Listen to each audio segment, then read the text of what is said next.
Alhamdulillah, nahmaduhu wa nasta'inuhu wa nastaghfiruhu wa natubu ilayhi wa asyhadu an la ilaha illallah wa asyhadu anna Muhammadan abduhu wa rasuluhu, amma ba'd. Bang dua kone rut nyasai ro kamano maduong kumtayawa makindo kono do gwaromo di chieng mogwe di ma ilungu di chieng juma di chieng chokruok juma kido arab lakini dolu ilungu di chieng chokruok kawono waburu woyo ewi chwech mar adam ere kaja islam woyo ewi chwech mar adam jimanganyo sipenjo manganyo ni adam ni bedi be nge ni no chwe ni ruth biti ruth nyasaye be uye ga adam ni no chwe ruth nyasaye dir maken ruth nyasaye e man chwe adam wande islam kaka islam ma moro ko winja sani kata jal no mo pokol de islam makko winja sani ruth nyasaye e ma chwe adam ruth nyasaye wachuna buk mar Quran sura mar Baqarah wachonia wa idh qala rabbuka lil malaikati inni ja'ilun fil ardi khalifatan uwe jawote Muhammad kung jawote Muhammad jawote Muhammad pariye ekinde mana ruth nyasachi noko ka uwe gi malaik ni mage kung isogenia inni ja'ilun fil ardi khalifatan en an ruth nyasaye awinjo ka agombo mondo mi aket jatelo e wang piny ngisi malaik ni odwa keto jatelo e wang piny kinde no erono yudo ka osekadho higni 2,000 ka onge dhano moro amora mantie wang piny karka mak mano gande ni mag joka jinde ema nodak e wang piny. Ruth nyasaye noro malaik ni mage mondo mi ubi wang piny karka okedigo gende ni mag joka jinde oriembgi giwuog wang piny gidhi e nembe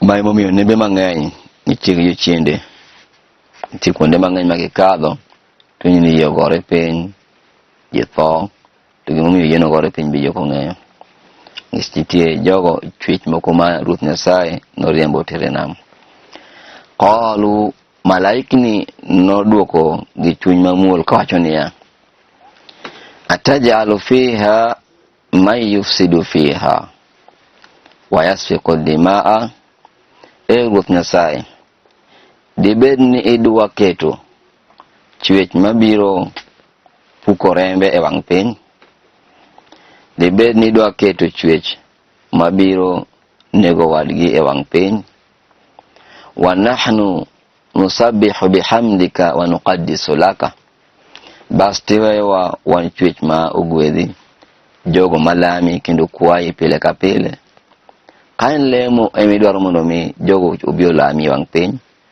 orwa wang piny mondo mi odwa lami kaka idwaro kendo wang piny kata kain tweyo oburo tweyo tino godiochieng' ma ok nyis ni malaik ni ne kwedo biro mar adam bali malaik ni ne dwa ng'eyo ni jal midwa ore wang piny no en gi teko marom nade kendo chal nade eka ruth nyasaye nung'isogi niya qala inni a'lamu ma la ta'lamun ruth nyasaye nung'iso malaik ni malaik ni maga kama wuoyi kodu ni endi an gi ng'eyo matut maloyo kendo ang'eyo gigo ma un ok ung'eyo. Ruth nyasaye kano osewuoyo gi malaik ni kamago nooro malaika Jibril moluongo ni Jibril jogo ma pok obedo jo-Islam luonge ni Gabriel noore ni mondo mi obi wang piny ka elo ibirlo okaw lo otene kane Gabriel chopo wang piny lo nowacho ni onge kaka dang ikaw batha moko itero kuom Ruoth Nyasaye ma kawinjo amri moa kuom Ruoth Nyasaye. Malaika kanowinjo kamano nodok kuom Ruoth Nyasaye monyiso Ruoth Nyasaye ni Ruoth Nyasacha adhi piny to piny onyisa ni nyaka owinj mana amri maa kuomi. Eka nooro Mikael malaika mar ariyo be kanobiro mondo kaw bath lo matino tene Ruoth Nyasaye. Lo nodogo wacho ni nyaka winj mana amri maa kuom Ruoth Nyasaye. Mama nyisowa ni piny ka gimoro amora luwo Ruoth Nyasaye kendo luwo chike mag Ruoth. Malaika kanodok nonyiso Ruoth Nyasaye ni lo pod odagi nyaka winj amri ma mari. Eka Ruoth Nyasaye nooro malaika makawo chunje ji mondo mi obi okaw ne lo otene.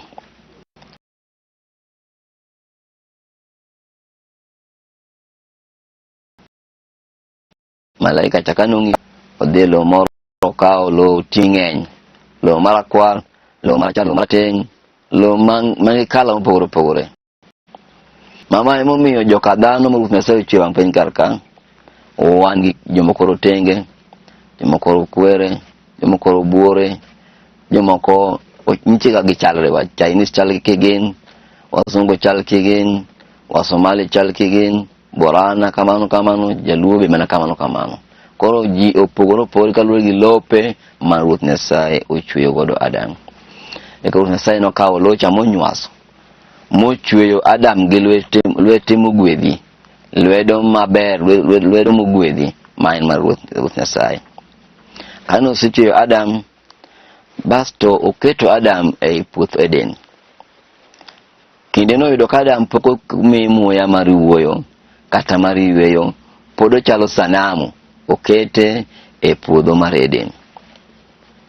Eka Ruoth Nyasaye pod miyo tembe malaikni kane wuotho e puodho mar Eden kaachiel kod Lucifer.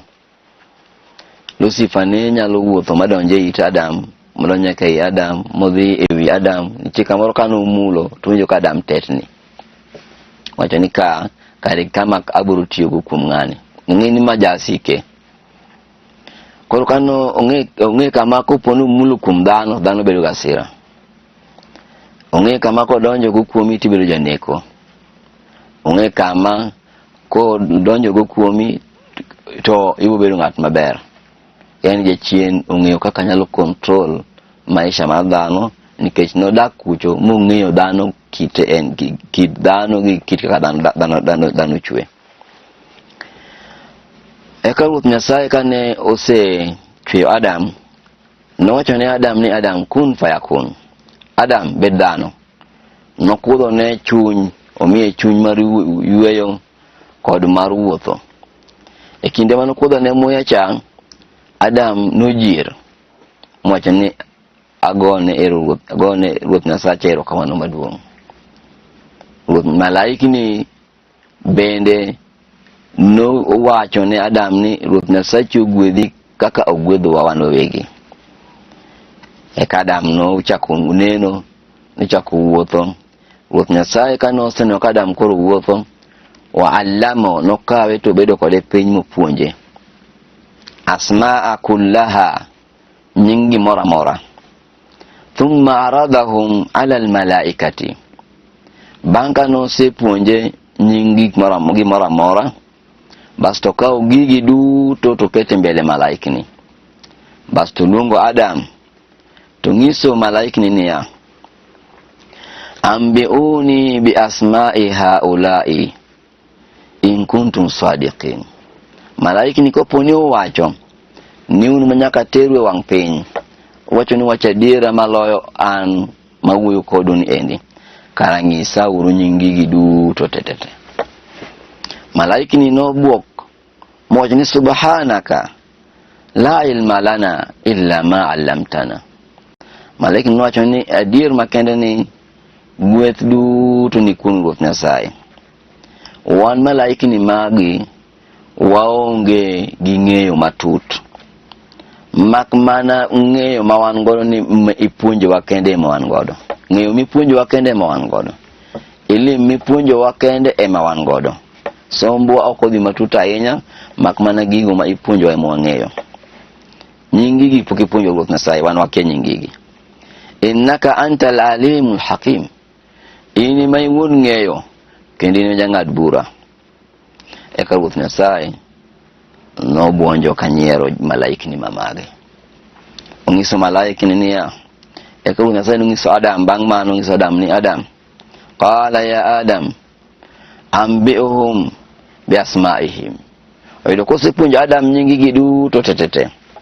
Koro Adam, ongiso Adam ni Adam, nyisgi nyingigi. Adam kano chako wuoyo, owacho ni ma nam. Chako nyulungu nyingik moko, wacho ni ma nam, to ma dhowath, ma got, magi yiende, magi lej, ma le, ma simba, ma punda, ma kanyna, ulungo nyingik mang'eny, ma dhano, ulungo nyingi mora mora, ma noneno ka Ruoth Nyasaye oketo e mbelene. Makar ka emane joka dhano okawe nyingik moko.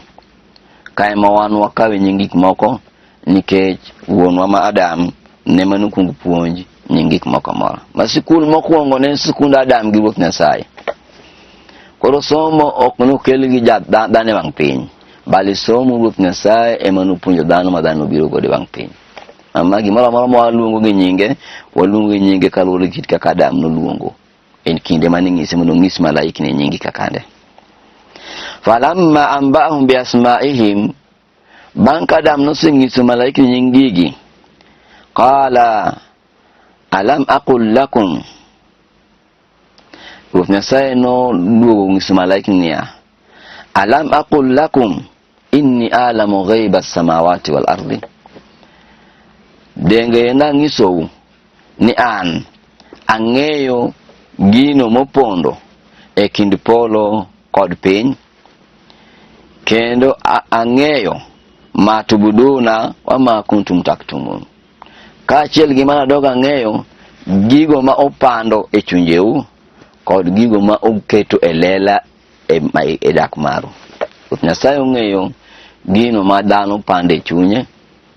Wanyalo bedo kodi ka wabedo ji ariyo kata ji adek wago mbaka, lakini seche moko chunya wacho gimoro kuomi mopogore gi ma iparo kuoma. Kata seche moko chuny nyalo bedo ni wacho gimoro gi iye ma ing'e kendi ni wuon gimacho gi chunyi. Lakini Ruoth Nyasaye ong'eyo gino kendo nene moloyo kata na wuon man kodi. Seche moko inyalo bedo imudho itimo gimoro kendi ng'at achiel onga oneni. Gima neni Ruoth Nyasaye to neni kaka itimo gichacha. E buolo ipando gimoro, buolo kucho, o ng'a neno, Ruoth Nyasaye ong'e ni gichacha opand kachacha. Ma Ruoth Nyasaye ong'e gimoro amora, nyaka gima nitie boluo mar abiriyo. Ruoth Nyasaye ong'e kaka gino chiemo, kaka gino yueyo, kaka gino timore.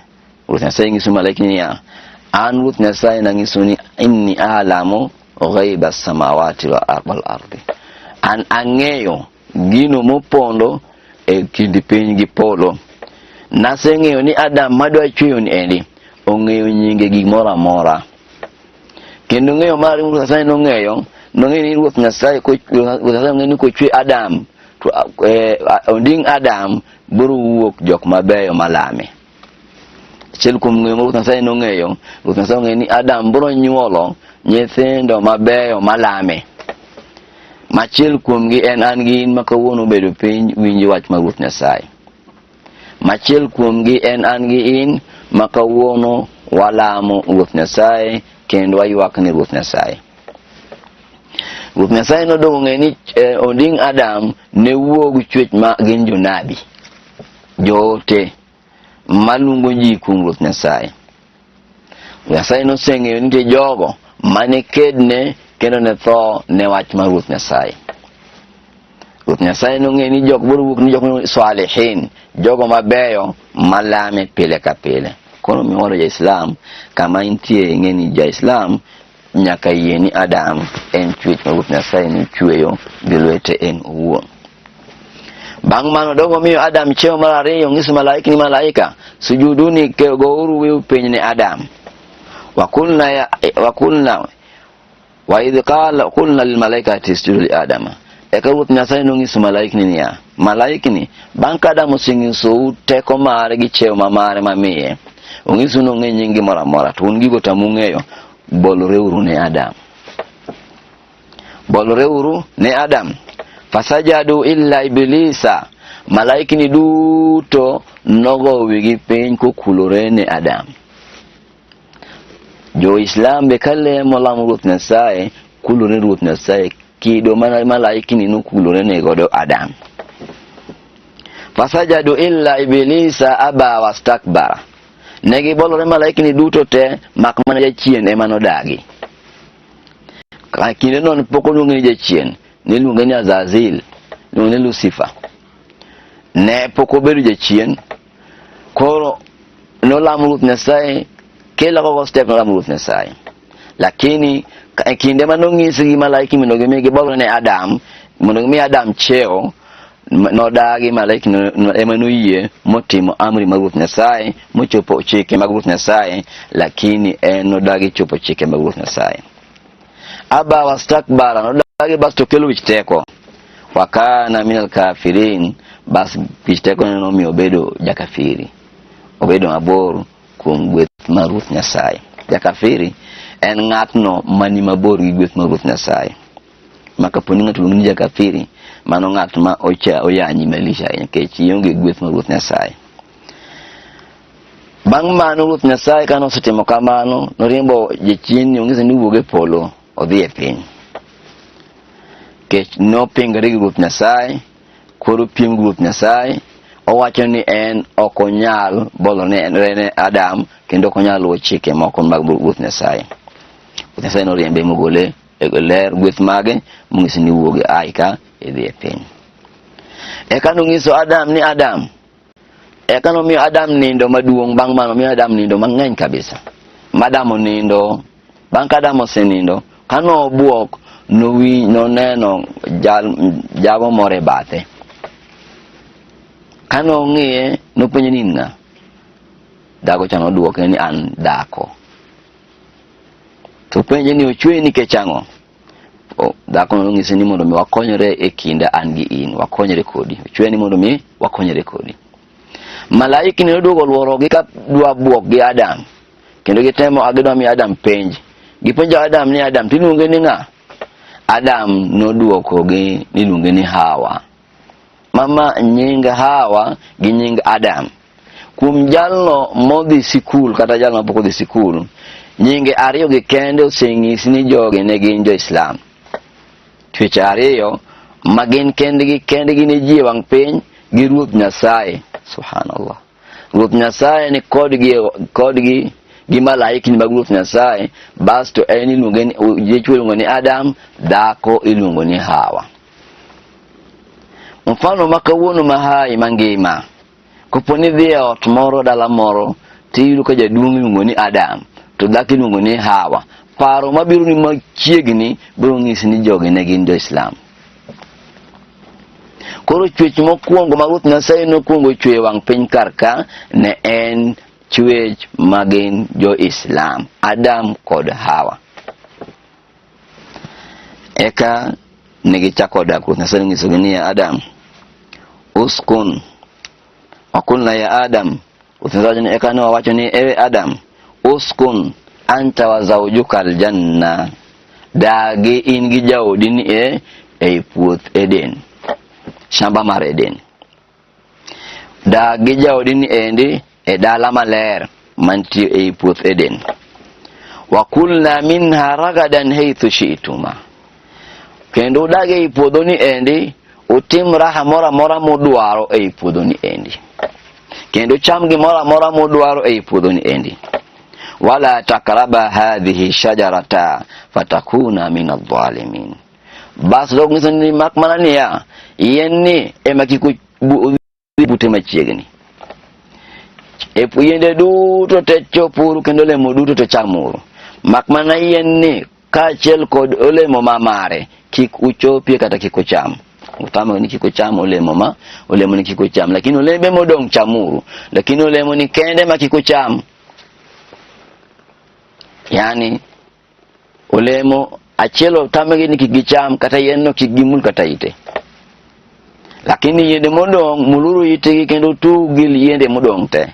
kendo chamo lemo modwaro mora modwaro cham, lakini olemo adi achiel to kiko cham, kata yen achiel no kiko cham olemo mogolo kiko cham.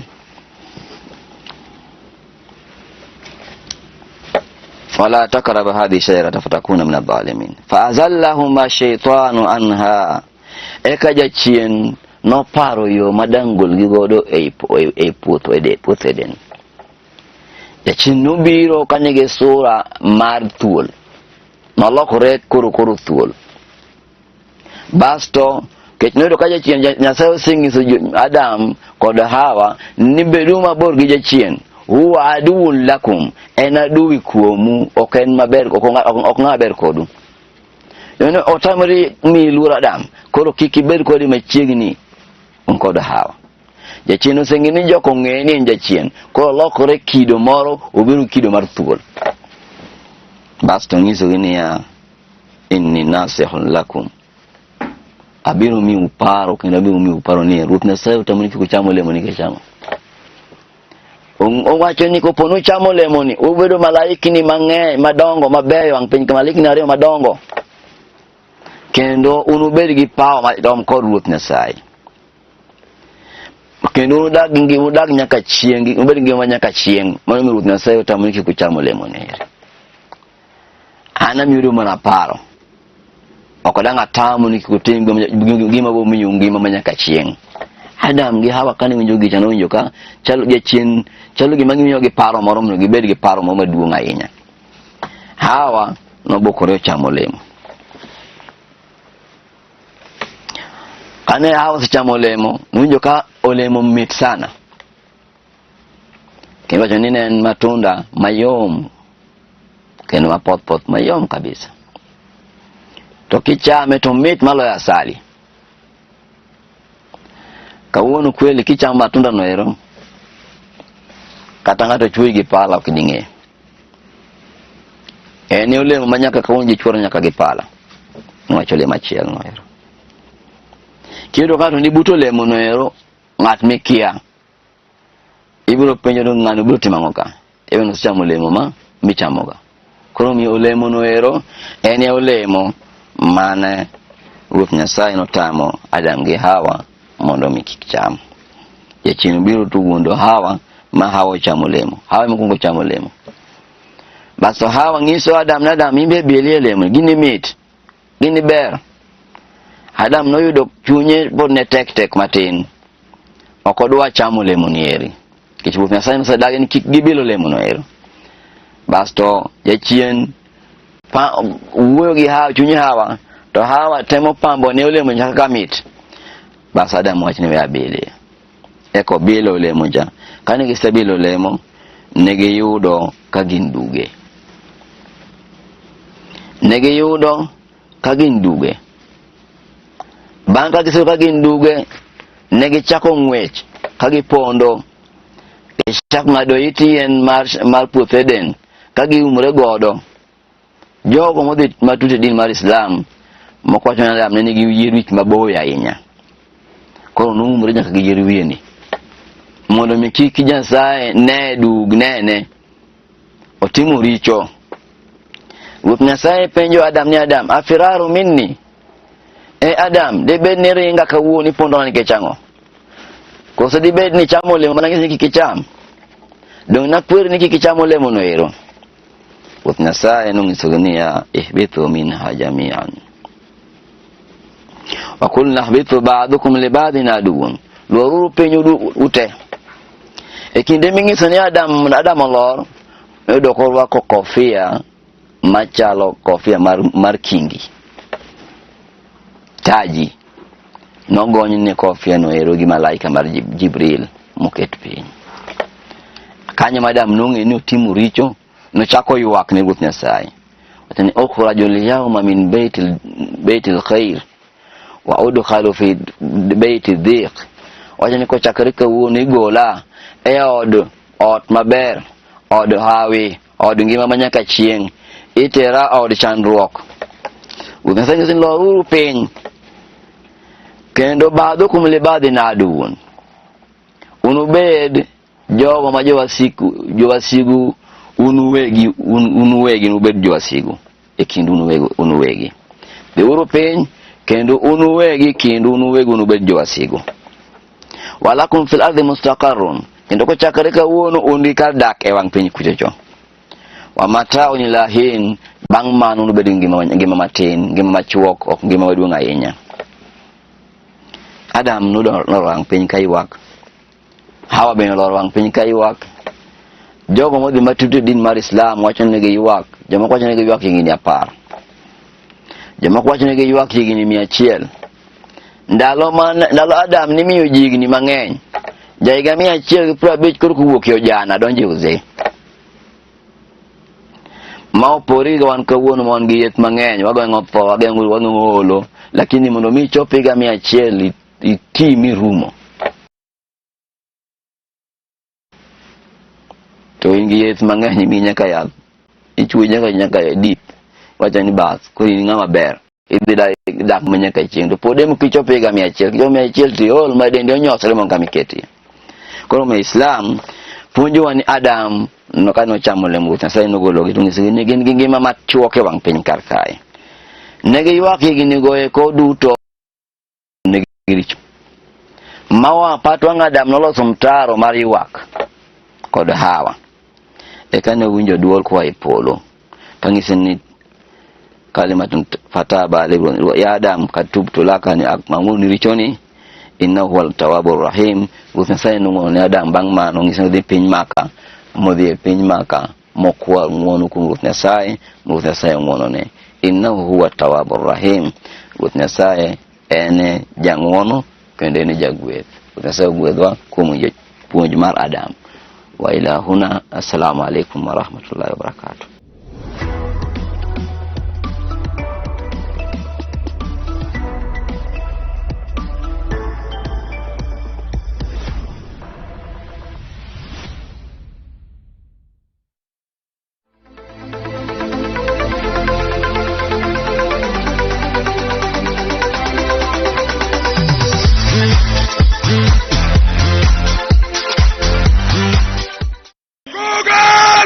Gor Mahia ene klab maradhula maduong' ahinya e Afrika ma ugwe kaidi. Sama Gor gocho piny lich, sama Gor gocho mor ng'eny kendo bao ywaka, sama Gor nie pap Green Army Oil Sedan, sama bao ywaka mor ilo kod nyadhi ni kodwa maratari. Emomiyo koro ochopo sama in bende nyaka koro ichung' kod klab mari mar Gor Mahia kaka jahera kuom johera milion 2